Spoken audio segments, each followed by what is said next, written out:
isa lang pinag-uusapan natin dito. Magkano talaga ang Senate building? Dapat ba talaga natin gastusin ang 23 billion or more? We started this investigation, this review, na wala tayong sinasabing may anomalya, wala tayong sinasabing may irregularity. Simple lang, 23 billion kasama yung sa lupa, masyadong mahal. What did Senator Binay do? She started going around, nagmamamarites, nagkakalat ng kung ano nung chismis, at kasama sa official chismis na kinakalat is that mali yung numbers namin.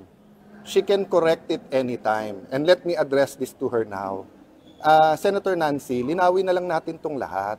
Mahinahon, sa tama, napaka-busy ng ating bansa, napakaraming problema. Magkano ba talaga ang Senate building? Of course, kasama lupa. Kasi DPWH mismo ang nagsabing, hindi pa nila malaman hanggang magkano aabutin.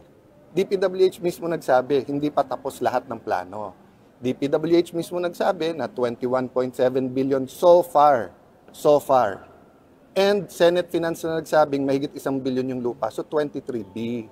So eyes on the ball tayong lahat. Ang ginagawa ni Senator Nancy from the start, nililito tayong lahat Alam niya namang walang mangyayari dyan sa ethics case Pwede ko rin siyang filean ng ethics case Dahil unethical din yung mga pinanggagawa niya. Hindi ka pwedeng biglang hindi ka member, bigla kang manggugulo doon. Nagsasalita pa chairman, gusto mong mauna ka, pinagbigyan ka na, tapos magwo-walk out ka in that manner. Even si Senator Miriam, hindi ganun mag-walk out.